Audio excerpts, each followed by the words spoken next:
Gents, I just want to pause the episode for a moment to let you know about the Strong Men of Value Academy. You will have heard me refer to it a number of times, and I want to bring more attention to it. So this isn't just a program, it's a life-changing environment and community of men who are focused on personal and professional growth. We're looking at areas of relationships, wealth, and health, things to help you thrive and maximize your life. Imagine having bi-monthly one-on-one coaching sessions with myself, weekly group coaching calls, and an incredible brotherhood of high achievers by your side. Now we're diving into resilience, leadership, and holistic growth to not just succeed in your career, but to thrive in your health and your relationships. Your journey to greatness, it starts here. So join the movement and you can apply for the Strong Men of Value Academy. You can head to themanthatcanproject.com to find out more. And people self-medicate with alcohol, drugs, porn, gambling, whatever, other people, friendships, whatever, because there's exactly right. People are afraid to do the work on themselves, or they don't know they can even. Yeah, that's a good point. You know, some people don't even know they can do that work. The Man That Can Project podcast, a podcast empowering career-driven men to live more fulfilling lives. We are here to challenge your beliefs, redefine success, and talk about the important stuff in a relatable way. Don't forget to subscribe and leave a review. My name's Stuart. Let's get into it. Welcome to episode 517 of the Man That Can Project podcast. I'm your host, Lachlan Stuart, and this is actually going to be my last recorded episode in Australia. Look out. What an episode it's going to be too. Look out. Shaun, great to have you back on, mate. Good to see you, brother. My pleasure. I was actually looking because we did one last year, so about 12 months ago. Yep. And then prior to that, it was about 3.5 years, but we'd done a number beforehand. And I was thinking about, we've been catching up for coffees and you've been helping me out a bit. And you helping me out. Yeah, the last couple of weeks. Yep. And I was like, what value can we hone in on? Because I always love having this topic and getting straight into it with people. And for me, it's like your no bullshit approach to things. Yeah, thanks, mate. For me, it's exactly what I needed. You always have a good stern word with me about certain things and cut the fluff. And at the time, I find it very uncomfortable to be faced with. However, what I really appreciate about the no bullshit approach is it just fast tracks success, because you're not sitting there trying to think about how you can deliver what I need to hear without offending me. You're just like, this is what it is.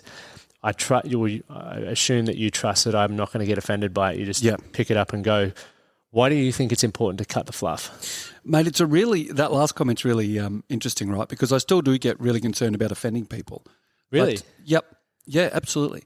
But to me, the thing about it is it's more important to me to have some emotional courage and deliver what I think is the right thing for you. And it might not be. But to go, hey, this is what I think, this is why, and point it out to you in a manner that I think for two things. If you don't cut the fluff and you're full of shit, if you're just like, I don't want to upset anyone, well, you're going to be totally ineffective. I was just having a conversation with a friend of mine on the way over here. He runs his own business. He's an ex-2 Commando Special Forces guy. And I said, I want people to love me or hate me. I never want people to go, no, it's okay. Because I think then you're ineffective for everyone. If someone hates you, then you're ineffective for them. But if people love you, you're extremely effective for them. How do you get comfortable with having people hate you? Because so many people fear not fitting in and fear being disliked. 53 years on the planet is a big part. Because mate, you don't look a day over 25. Mate, thanks, brother. I don't act a day over it. Because what are you, 32? Two.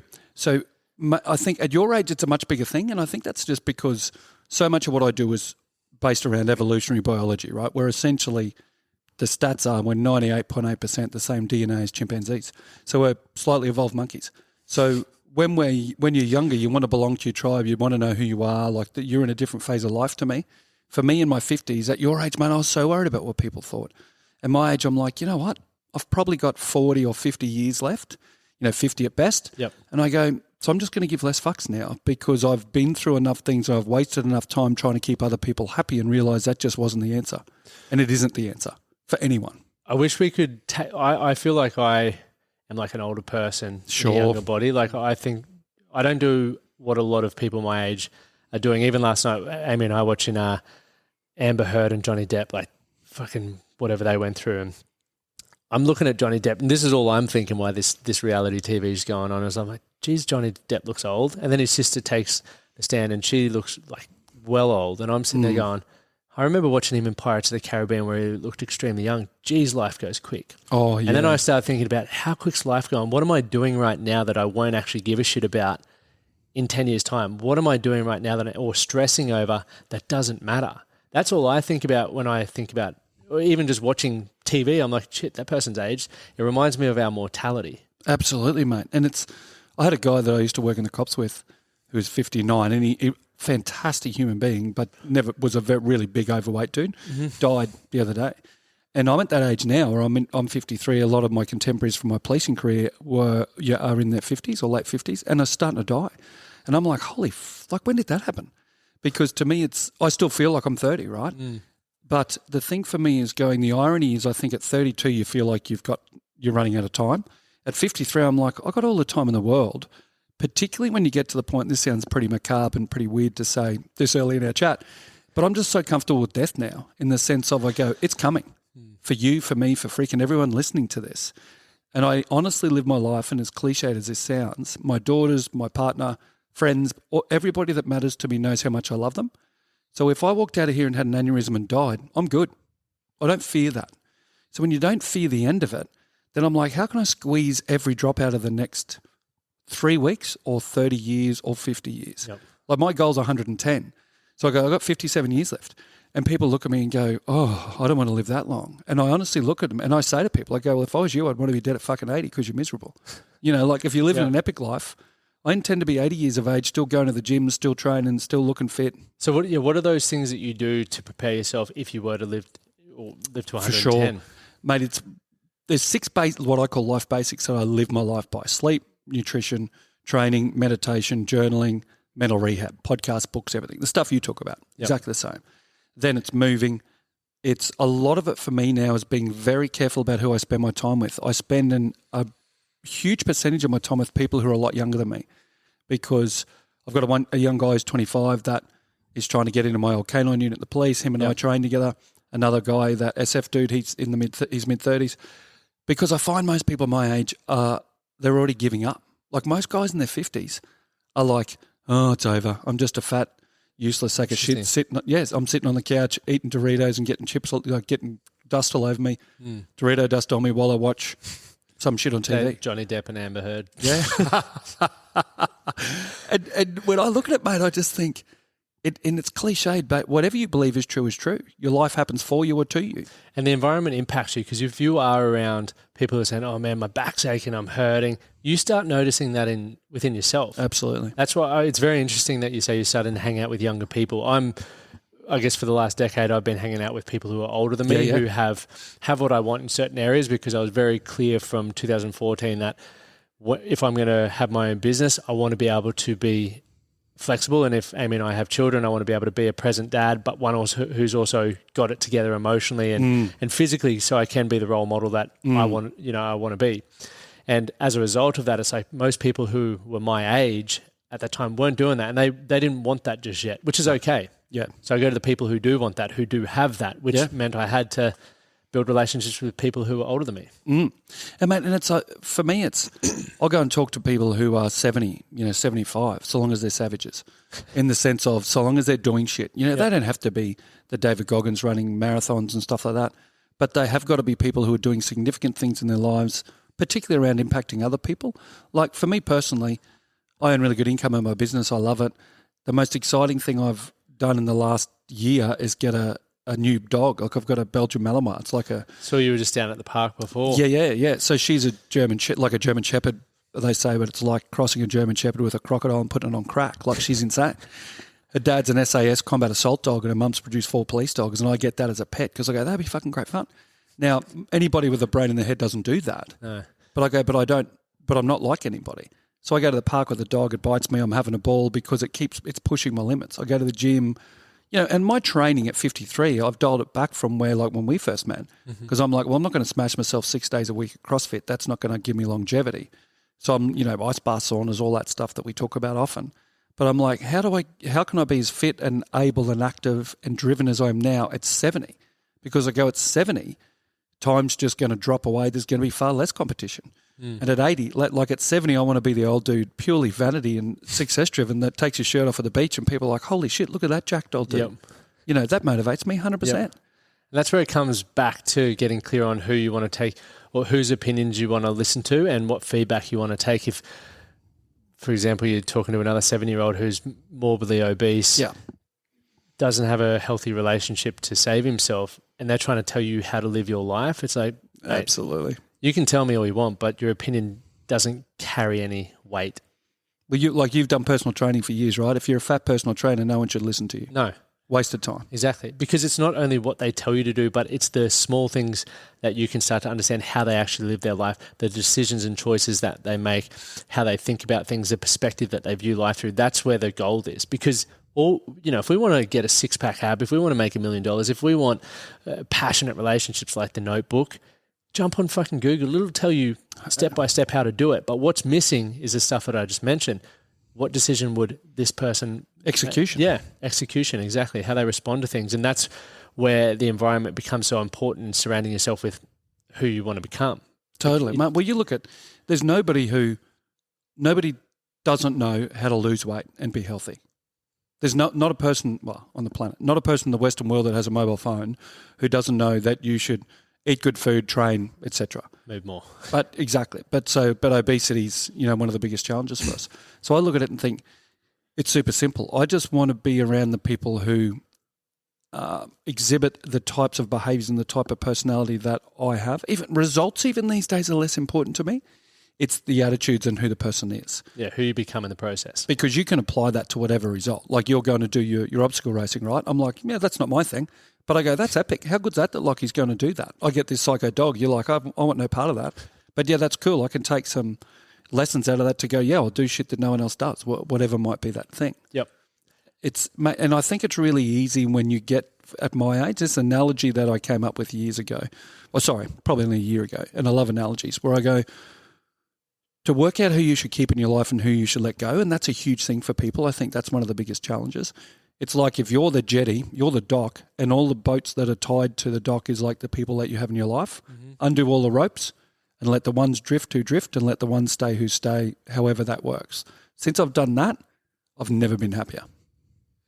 What about for those who hear that and think, what about if I'm putting effort into those relationships? So did you, when you untied it, were you still investing in those relationships? 100%. Yeah. Absolutely. Because it can't be, like I look at Rachel and I, for instance, right? We've been together over 10 years. We've got a very non-traditional relationship in the sense of we're super independent. Love it at death. She's amazing. Yep. She's about to leave for the States on Friday for 4 to 6 weeks. And in that 4 to 6 weeks, I'll be like, oh, she's amazing. I'm so proud of her. But I won't be, oh my God, I wish she was here because I'm really comfortable in myself. Yep. We're in a different phase of life. Like I'm in my 50s, she's like 40s. So it's a different phase of life to where you and Amy are, for instance. Well, you guys are pretty independent. Yeah, we're very independent. One of the things that I love most about Amy is like how independent she is, because as much as I love when she makes, I guess when you have these moments where you're softer for each other and it's like you make each other feel valued and needed because you want that comfort and support. But then also when Amy's on the road doing her thing, she's just so independent. I love that because I'm like, fuck. Yeah. And it makes me want to be better because I'm like, well, she's that independent. She could drop me like a fly if I become a piece of shit. So it's like I need to make sure that I have a certain standard to uphold. Whereas a lot of people, as you said, sort of go, oh, well, it makes you level up, come right? Home, like, I'm the same. I look at Rach and go, shit, you know her, mate. She's a savage. She's 47, fit as hell, like killing it in work, doing amazing things. And I look at her and go, I better keep bringing my A game or she'll get sick of me. Yep. And I go, and so she should, and vice versa. Yep. But the problem is, mate, I think so many people, particularly family members or partners, people they're really close to, we go, oh, well, I should spend time with X because they're my family or they're my whatever. And you go, well, if you wouldn't, like you and I as mates for probably 10 years or a good period of time. And that would be fuck. Yeah. And our friendship, goes in and out of how often we see each other, which is so totally cool. But you're like, that's because I love what you do and I love the sort of person you are. But the minute I was like, yeah, Lockie, if I was to say, and I doubt it would happen, but if I'm like, but if Lockie's off, Lockie's a bit off the reservation, doing this, doing that, whatever, then I'd be like, yeah, cool, I'm just not going to engage as much. Doesn't mean I cut those people off, but you actually just, when you start to see people, and you will see them, and I certainly do now more so than I used to, if somebody showed any interest in me or my life before, I would give them 100% immediately. Yep. And it was an insecurity and a lack of self-worth. Now I'm like, cool. Like I had a guy recently I met, probably 6 months ago, 12 months ago through someone else. I was helping him out with some stuff. A couple of things he said he was going to do for me, he didn't. I was like, oh, okay. So I was like, I'll just pull back a bit, see what happens. And he's just drifted. And I'm like, cool. So that was not a bad dude, just a guy who was in the friendship with me because he saw a benefit or whatever that might be. And I go, that's cool. I don't dislike him. Sounds like me. But nothing like you. He's nowhere near as good looking as you are, of course. But I'm not going to stack I don't need a lot of people. I want quality people. Yep. Well, that's it. You're not dependent on people. And I think that happens a lot in relationships or even friendships. You become so dependent on them, their validation or them checking in on you that you forget that you can do that yourself. Absolutely. And the most important, it's that analogy around if the plane's going down, put on your oxygen mask first. Like it makes sense. It's like put your oxygen mask first. On first, what does that look like for you as an individual every day? What are the things that you're fueling yourself so that you can be the best version of yourself, which allows you to be a great husband or partner or employee, employer, whatever role that you're playing, whatever it is. It's like, what do you need to do for you? And this is where I think as well, it's really important to establish those boundaries and also talk about the expectations in relationships and mateships in order to do that. Because I know a lot of friendships as well where people are clinging to you like, fuck, you're not even intimate with this person. Like you're not building a life together. You're friends, but you don't need to know their every mood or expect 100%. Them to check in with you daily. That's totally from how I view the world. Yeah, it's weird. But it's like, okay, well, what do you need to do to make sure that you feel comfortable? That's where the work needs to go. But a lot of people don't want to experience that. Oh, mate, and people self-medicate with alcohol, drugs, porn, gambling, whatever, other people, friendships, whatever, because there's exactly right. People are afraid to do the work on themselves, or they don't know they can even. Yeah, that's a good point. Some people don't even know they can do that work. And you look at, I'll give you my process on something, and you just having got married is really interesting on your take. 2 years soon. Yeah. Wow, is it that long? Wow. I look at marriages, for instance, right? So at 32, how old's Amy? 32 as well. Oh, cool. Yeah. So what do you reckon the statistical likelihood is of you and her making 50 years married? Like what I believe or just generally? Generally, yeah. Generally. How many marriages make 50 years? I would say 37%. 6%. 6%. 6%. Make 50 years of marriage. Does that include together or that's from the moment? Marriage, I believe. I didn't look that deeply. 6%, right? Okay. So 94% of marriages don't make 50 years. Now, some people could die, blah, blah, blah. But I go, that's, I've looked at it a few times and gone, because it doesn't seem right. So you wanted to take a risk that makes you fail? Totally, right? And how do most people go into it? Oh, my God, you're amazing. We get on great. There's no real conversation about long term. Now, knowing you, I'm sure you guys had a very different approach. But I had a friend of mine got married in the last sort of 12 months, who and I actually said to this person and their partner, their fiance, like probably 2 years ago, I sat down with them, they're about your age, and I said, hey, listen, if I was you, you know what I would do? I would sit down and I would negotiate your divorce before you get married. And they were like, huh? And the guy sort of looked at me and was like, that makes sense. And the young woman, who's an awesome young woman, she was sort of like, you could see she was a bit offended by it. And she goes, I don't like that idea. I said, why? She goes, well, it takes all the romance out of it. I go, you know what else takes romance out of it? Divorce. and she's like, yeah. And I said, because if you can't sit down at the most loved up and happy you should be and have a conversation and go, right, if we split, what's money look like? What's kids look like? What do we do? Blah, blah, blah. And work that out. Then, and if it was me, and I've had this chat with both my girls, they're 18 and 15, and I go, then you put that in a legal document and give it to a lawyer like a will. Then if you get divorced, that's the basis of where your negotiation and conversation starts. Because if it was you and I getting married and we had that conversation and we came down that there was just fundamental differences in what we wanted, then that's probably a good place to start going, well, should we be getting married? Now I think that's I've never heard anyone else say that. I think that's pretty left of centre. But I go, look at the stats of what happens. Most people are miserable. The biggest impact on us as a society is anxiety and depression. Marriages fail at a huge rate. I go, we've got to start doing shit fucking differently because everyone's miserable. Well, you can't succeed in things you don't think about and make plans for. It's not possible. Yeah. Literally a tumbleweed rolling down a dirt road, hoping that you don't get run over by a car. Great analogy. Yes, so true. I think that's a great idea to have those conversations. One, it helps you get clear on what your expectations and your wants are. Because if you can't even go into that conversation because you don't know what you want, well, then start there. What is it that you want from your life? Absolutely. And where does your life partner fit in? And what needs to happen in order to achieve that?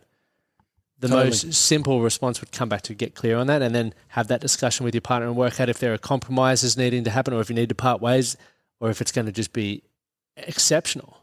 And that's that old compromise on things, never yourself. Yep. Never compromise yourself. So Rachel and I, when we first met, like a long time now, over 10 years ago now, we had one of the first conversations we had in a romantic sense was like, she goes, do you want more kids? I said, no, absolutely not. And I said, do you want kids? She goes, no. I go, cool. So we're in a good space. Yeah. Okay, so couples who avoid that conversation, because it's never really spoken about at what point should you be having those conversations. For me now, and I guess this probably goes back to phases of life. You wouldn't at 21 be going, hey, darling, you want to have kids? No. Fuck, mate, I just want to go out and have some beers. I just want to have some fun. Yeah. But then, like, maybe as you get into your 30s, that's when you know, if you're getting into a relationship at, say, 30 plus, it's like that's probably a conversation you want to have earlier on. Would you agree? 100%. And as early as possible. Yeah. And if you're on different pages, then cut it. Yeah. It's savage, mate, but cut it. People try to force it and hope that, hey, if I love you enough and if this ends up being I'll awesome, change him or I'll change her or... It's not going to happen. Fucking chance, mate, zero chance. You're setting yourself up for heartache. I was talking to my 15-year-old daughter recently and she was like chatting to some guy, some young dude, and she's like, I just don't know what to do, Dad, blah, blah, blah. I go, babe, what's your gut tell you? She goes, no. I go, there's your answer. No. And she goes, but I go, hun, you're 15. I go, what do you reckon the chances are you'll end up married with this dude and have kids? She goes, yeah, zero. I go, so relax, mate. You're having fun. It doesn't work, cut it. Why do you feel we struggle with making decisions? Fear. It's always fear. Fear of missing out, fear of the wrong thing, fear of losing something, fear of how I look, fear of being on my own is a huge one for people in relationships, I think. Like your audience, predominantly dudes. For you guys that are listening, I go, could you sit in a room for 30 minutes, no phone, no distraction, no anything, sit a metre from a wall and look at the wall? Yeah, how many people do you reckon you can do that? I think a lot of people going, yeah, I could do that. You could do it, I think. Yeah, but I feel this is the thing. People think they're capable of so much more until they put themselves. 100%. It's what's that Mike Tyson thing? It's easy to. Yeah, I can't remember that quote. Yeah, like everybody's got a plan until they get punched in the face. Yeah, 100%. It's that thing. If you try to do something like that, you'll get introduced to where you're really at. Because if you sit, think of the last time you sat for 30 minutes and did nothing. Like, no, didn't have a view to look at, didn't have a distraction, didn't have anything. Where literally, if I was to go and sit and look at that wall, that white wall for 30 minutes, it would feel like 3 hours.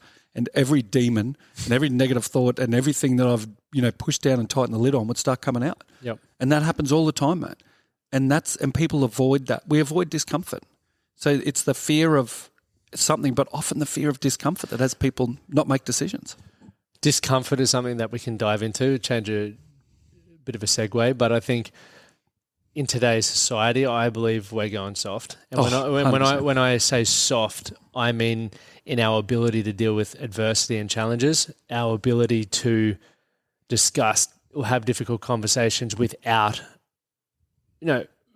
lacking respect and looking for an outcome. I think as a result of that, more mental health issues are on the rise, divorce or relationship breakdowns or splitting of friendships. I think a lot of health issues are coming from that as well because we don't develop those skills. Like, I guess tying it back into this, where this conversation started, one thing I love about the no bullshit approach is it tells me exactly where I'm at, which is uncomfortable from time to time. Sure. And I used to get upset by it. I still, look, it's not nice, but rather than reacting and go, fuck you, Shaun, what do you know? Sure. I'd go, okay, I appreciate his opinion. I respect his feedback. What am I not seeing? And you also, I would hope, know that I care about you and I've got your best intention. So I'm saying it from a place of wanting to help you, not wanting to criticise you. Yep. So you go, mate, I think you're absolutely right. We avoid discomfort like the plague. And there's a couple of things. And it's a very white 53-year-old middle-aged man thing to say. But I go, we are now reaping the results of the 8th place trophy. The participation award. Participation awards. Mate, last Friday I flew to Mount Isa for 24 hours to do 2 presentations for cops. Did it for free, flew up there for free because it is an extremely challenging environment. And I'm up there talking to them about the stuff that's gone on, the crime.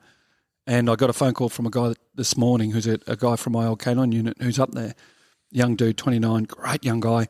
And he's like, oh, bro, we had this job today and he ran me through it. And it was absolutely horrific. I was like, oh, mate.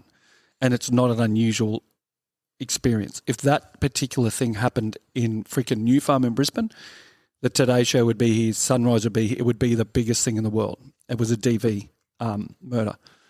I haven't even seen it mentioned on the news. So I'm up there talking to these young cops, like half of the police station up there is in their first year. A lot of them are like only got 2 or 3 years service plus those people. So 50% are in their first year and the other probably 50% have got 2 or 3 years service. All these young people, young. Early 20s, mid-20s, just shoulder to shoulder doing some horrifically difficult work. And I'm up there going, this is hard yards. Like the houses aren't great where they live in. Like everything, it's not Port Douglas, right? It's tough. And I'm looking at these. I was talking to a 23-year-old young woman, police officer, and I was chatting to her and I said, you will find that this will be an immensely positive thing for you so long as you deal with the impact, because there's a huge amount of emotional impact from stress and PTSD and stuff. Yeah, man, really, really challenging stuff up there. I said, if you deal with that and empty the bucket of that, and I said, then this will make you such a better person because you actually know what it's like to do tough shit. You're seeing stuff that most people don't even know exists. Yep.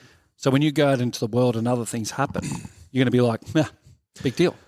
There's a good point there. I was having a chat with a mate, so you know this gentleman as well, but he's back out in his hometown, and he called me the other day. 2 guys, within 5 years, older and younger of him, committed suicide in the last 3 weeks, and he's called me. Wow. He's like asking about the men's group and how we started the circles and all of that sort of stuff.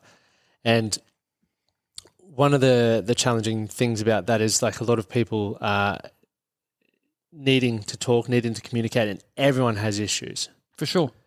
The thing about building or gaining experiences and seeing the way the world works in other areas is you recognize that maybe your problems aren't as big as 100%. You think. And I don't want to take away from anyone's anyone's problems at all by this, but I just remember when we used to run them here in Brisbane and then I'd run them in other areas, I was just like, man, I wish some of the people in this area could listen to this person's challenges, because 1, you're going to feel connected to people in another way. 2, you might be able to provide perspective or insight, which then empowers you, makes you feel better. But and I'm always careful when I say someone's always got it worse, but I think that's one of the benefits and the beauties of meeting people in different situations, because it can really help put into perspective what we've got, and hopefully for a lot of people shift their perspective in a way where it's like, I'm grateful for the challenges that I do have. Well, mate, you know my situation with my daughters, right? For the last 5 years, I haven't had much time with them, have a huge difficulty with their mum. One of the things that popped in my head very early in that process, and I love my girls more than anything, is and it first came in when my oldest daughter was, or my youngest daughter was 7. And at the time it popped in my head, she's now 15. And I was like, there is a dad somewhere, probably in Brisbane, in a hospital holding his 7-year-old daughter's hand who's about to die from leukemia, who's not going to wake up tomorrow, and he would give his left nut to have my fucking problems. Now, that doesn't make it less impactful on me, but what it allows me to do is get out of that single-minded focus of being in it and sort of pull myself out of it and be able to look at it from a different angle and go... Objectively, almost. 100%. I can look at it objectively, thanks, man, and go, you know what? This isn't the end of the world.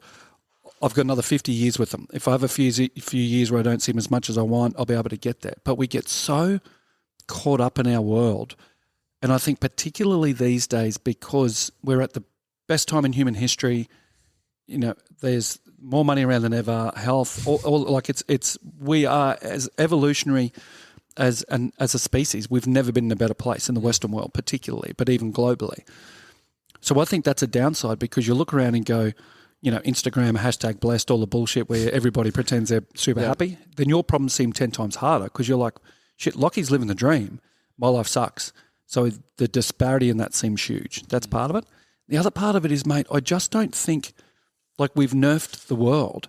So as with kids don't grow up with significant challenge.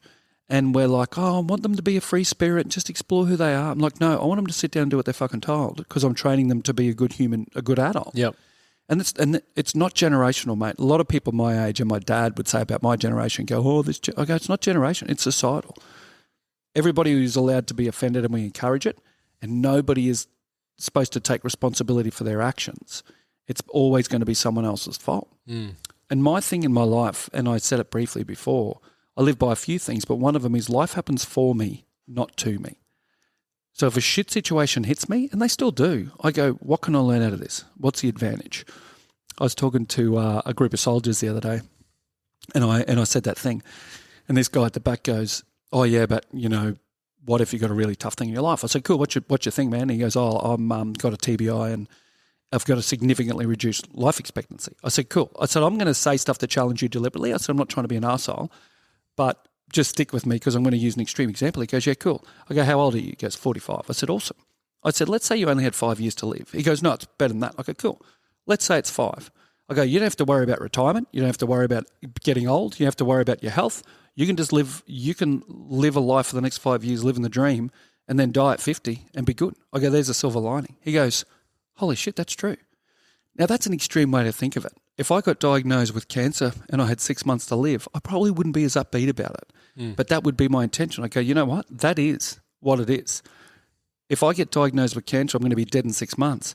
I'm not going to give a fuck about, you know, somebody who doesn't return my phone call or some other bullshit or some idiot in his mum's basement arguing on my social media post. You know, so, and I think we just need to get a little bit more perspective for ourselves to go, you know what? Life's pretty fucking amazing, actually. And the problem I'm in now, and again, not detracting from people who commit suicide, it breaks my heart. I've been there, you know, like that. We haven't touched on my background, but people can find that. You know, I went through PTSD, depression, battled suicide out of my police career for years, so I know what that's like. But you don't want your life to end. You want the pain to stop. A good way to have pain to stop is get a different perspective on it. And that to me is so simple. But and I was 32.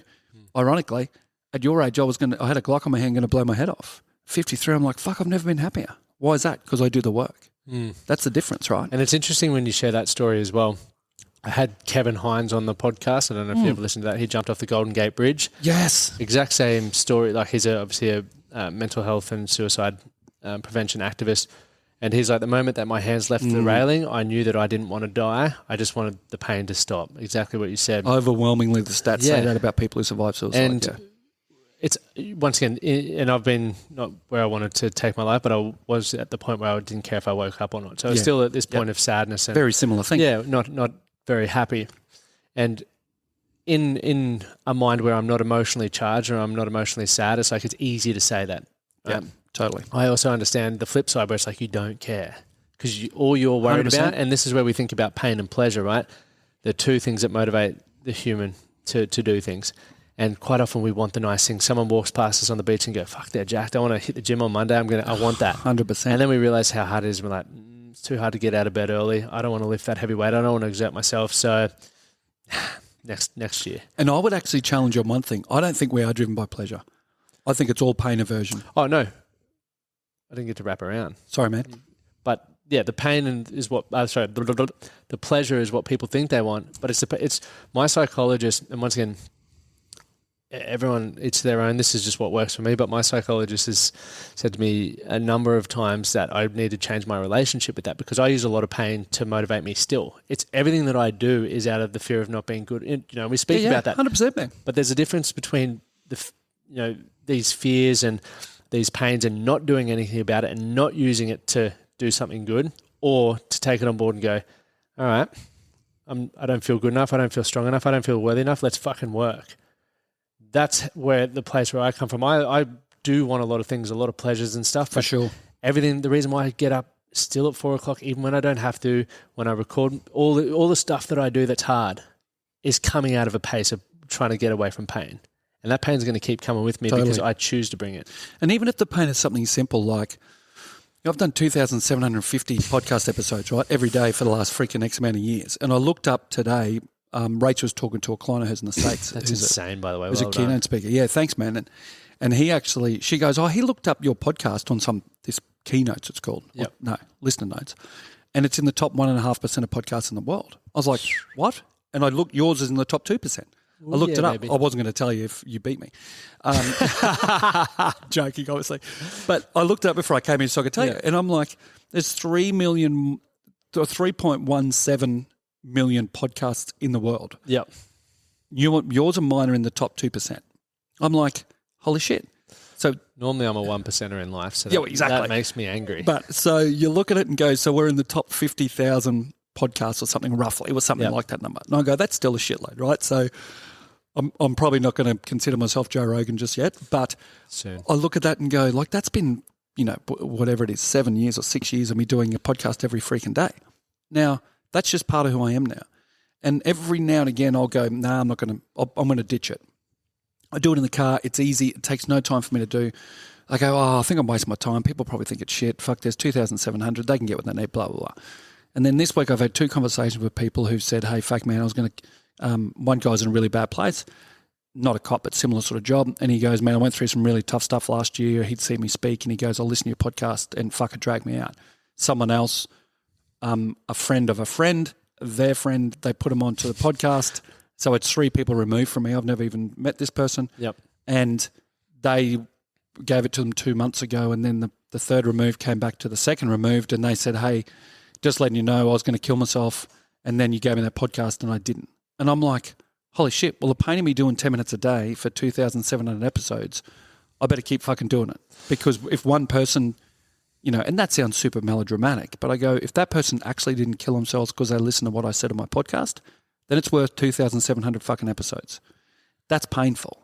The pain for me of whenever I present to people, I'll say, the reason that I'm fit and healthy and I train hard is because if I was a fat sack of shit with donut dust on my shirt, you wouldn't listen to me. It's the pain of me being less effective with people that drives me to be better. Yep. It's vanity. But it's not the vanity of, I want to look good. It's a vanity of not wanting to look like a sack of shit. Yep. That's where I think pain is a really good motivator, and we avoid it. And even if you look at it like pharmaceutically, I heard Joe Rogan talking to someone the other day, and he was saying, he goes, it's weird, nobody wants pain anymore. The minute we get pain in a Western medicine society, we're like, oh, here you go. Here's a tablet. Here's a pill. But I go, what if you just embraced it? What if you embraced the pain and that built some resilience and it built some, if you don't train to the point where you're in pain in the gym, then you don't get, your muscle doesn't tear and it doesn't grow, whatever the thing is. The seeking pain thing, I'm a big advocate of, and like David Goggins 100%. Does it to the extreme. There's many ways you can do it, obviously physically, or you can do it in mentally as well, or having a tough conversation can be fucking painful. What's the thing that you're putting off that you should be doing that you're not? And I think the beautiful thing about doing it in a way that you're in control. So, for example, last year I did the 30 marathons in 30 days, or we did the 12-hour walk, things that were uncomfortable. I had many moments where you want to quit, but I controlled the variables.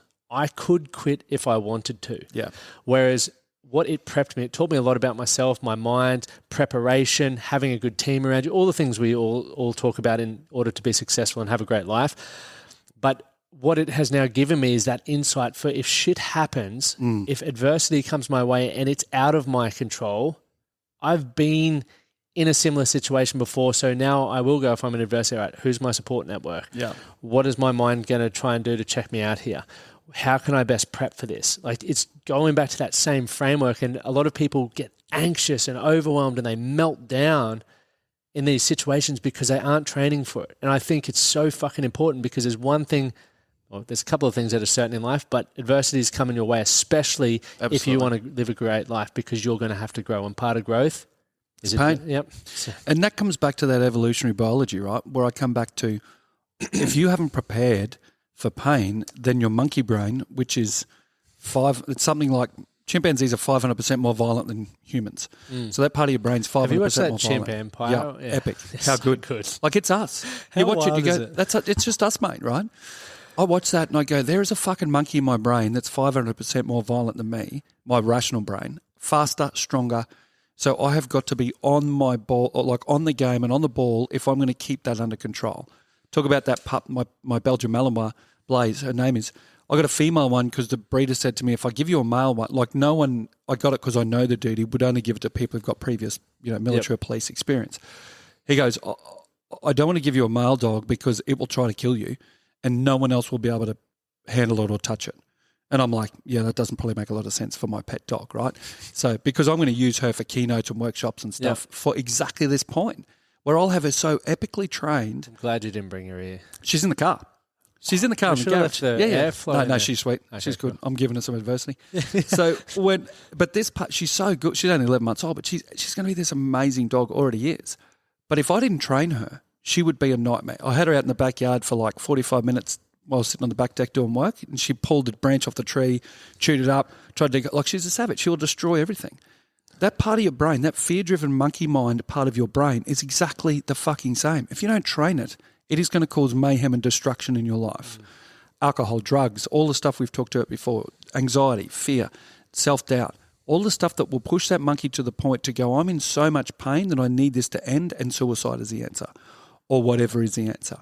And I honestly go, like meditation, sleep, training, all the stuff we talk about, it's simply the stuff that helps you train that monkey so you can put it in the cage when you're not using it. Like she's in the back of I've got a twin cab Amarok ute, and I've put a full cage system in the back like a dog squad van, like a moron, because I take her with me everywhere. Now, if I was like, oh, Lockie, I'll just let her run around the house while we're doing this podcast, she would have torn the lounge up, killed your cat, and jumped out of the first floor window by now. And that part of your brain is exactly the same. That monkey is a savage and it's violent. So it's going to attack you a lot harder than that positive voice. And you go, oh, no, I'm a good person. And the monkey's like, fuck you. No, you're not. And that's you and I both have control of that because we work really hard at that. Mm. But most people don't. It's a good example of that, that's for sure. It's always work. I want to go back to the ripple effect you mentioned as a result of doing the 2,700 episodes. Sure. A friend of a friend of a friend passed it on. Yeah. It's like, that's what I think is so incredible to think about where you may be in your life right now.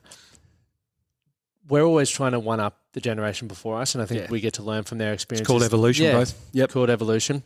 And I always think about, okay, well, what ripple effect am I going to have? Obviously, the dropping the pebble in the ocean, that first ripple is my immediate circle, the people that I spend time with.